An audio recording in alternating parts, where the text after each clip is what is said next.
Saint Martin অপরূপ সৌন্দর্যের এক দ্বীপ, যাকে বলা হয় নারিকেল জিঞ্জিরা। নীল আকাশ আর সমুদ্রের নীল জল যেন চুপি চুপি ডাক দেয় ভ্রমণ পিপাসুদের। সমুদ্রের নীল নির্মলতা সবচেয়ে বড় আকর্ষণ সেন্ট মার্টিনের।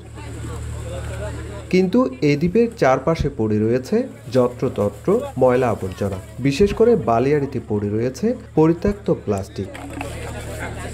তবে দ্বীপের পরিবেশ সুরক্ষায় প্লাস্টিক মুক্ত করতে এগিয়ে এসেছে স্বেচ্ছাসেবী সংগঠন কেউ কারাডং বাংলাদেশ। দুদিনব্যাপী এই অভিযানে অংশ নেন স্থানীয় জনগণ, বিভিন্ন পেশার মানুষ এবং স্কুল মাদ্রাসার শিক্ষার্থী সহ 450 শতাধিক স্বেচ্ছাসেবক। আমাদের নিজ নিজ জায়গা থেকে সচেতন হওয়া দরকার। আমি যে ময়লাটা নিয়ে আসবো, we make sure that we keep that to us, আর আমরা এটা নিয়ে যাতে এখান থেকে যাই। যার প্লাস্টিকগুলিতে এতে যদি একটা ব্যাকে করে যদি আমরা মেইনল্যান্ডে নিয়ে যাই, তাহলে এটা সবই খুবই ভালো হবে। দ্বীপের প্রাকৃতিক সৌন্দর্য টিকিয়ে রাখতে নিয়মিত এমন উদ্যোগ অত্যন্ত জরুরি, একমত স্থানীয়রা। তবে সচেতনতা ছাড়া কোনো উদ্যোগই ফলপ্রসূ নয়। তাই দ্বীপে আসা পর্যটকদেরও দায়িত্বশীল আচরণের আহ্বান জানান তারা।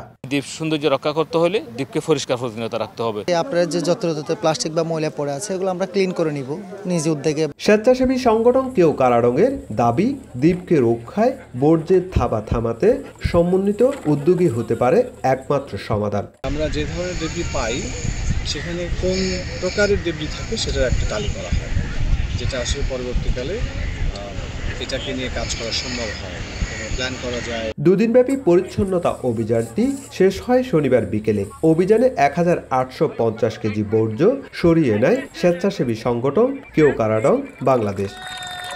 সুজাউদ্দিন রুবেল, সময় সংবাদ, কক্সবাজার।